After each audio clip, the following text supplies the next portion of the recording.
Life is about movement and vitality. Don't let vein disease slow you down. Our cutting-edge procedures are minimally invasive with little to no downtime. Rediscover healthy, beautiful legs that keep up with your life. Regain your confidence and freedom to enjoy every moment. Choose Vein Clinics of Hawaii. Your journey to healthier veins start here.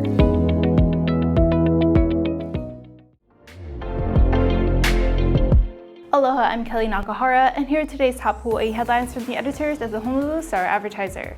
Also, huge mahalo to Long Strugs Hawaii for sponsoring the show. Head on over to your neighborhood Long Strugs for all your shopping needs. Former White House Chief of Staff Mark Meadows has pleaded not guilty to charges that he tried to help Donald Trump steal the 2020 election in Georgia. Meadows, Trump, and 17 co-defendants were charged in Fulton County last month in a sprawling indictment. All had pleaded not guilty and waived their rights to an arraignment hearing. But in a surprise move last week, Meadows took the stand in hopes of moving the charges from state to federal court. During his testimony, the former Trump chief of staff argued that his attempts to block the 2020 election loss were part of his official government duties. 4 other defendants have made similar requests. U.S. District Judge Steve Jones has not yet ruled on the matter. A computer issue halted United Airlines flights across the country today. Departures have resumed after a system outage caused a disconnect between the United crews and airline dispatchers.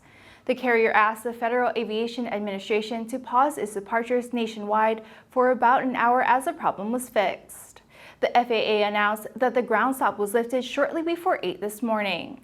Before the hold was lifted, United said that flights already in the air were continuing to their planned destinations. The computer issue was limited to United and its subsidiaries. Shares of United Airlines Holdings, Inc. fell on news of the ground stop and closed down 2.5%. First Lady Jill Biden has tested positive for COVID-19.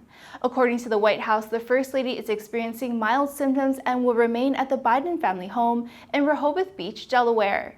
President Biden tested negative for the virus following the First Lady's diagnosis.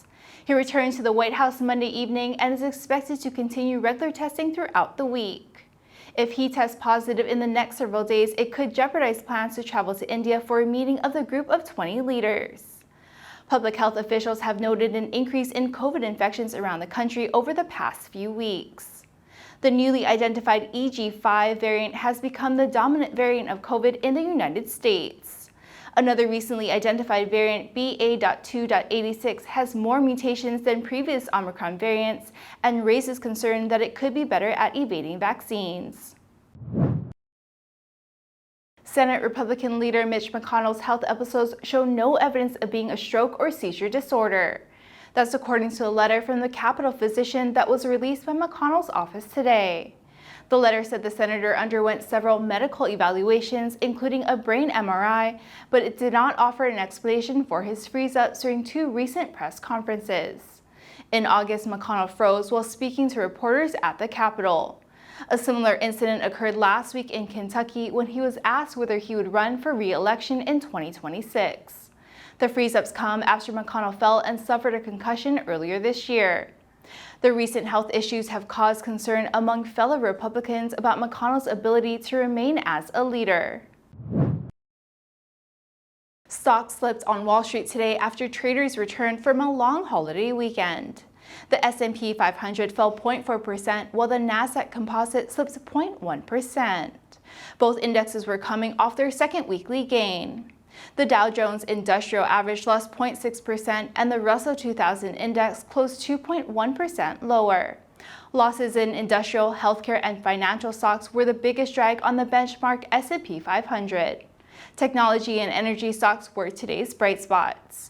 It will be a relatively quiet week for traders coming off the Labor Day weekend. Investors have few economic reports to look forward to, and the latest round of corporate earnings is essentially finished. For more on these stories and all the latest headlines, subscribe to the Honolulu Star-Advertiser. Visit Hawaii's top source for breaking news online at staradvertiser.com and download the Star-Advertiser mobile app. Mahalo, have a great day, and we'll see you right back here tomorrow.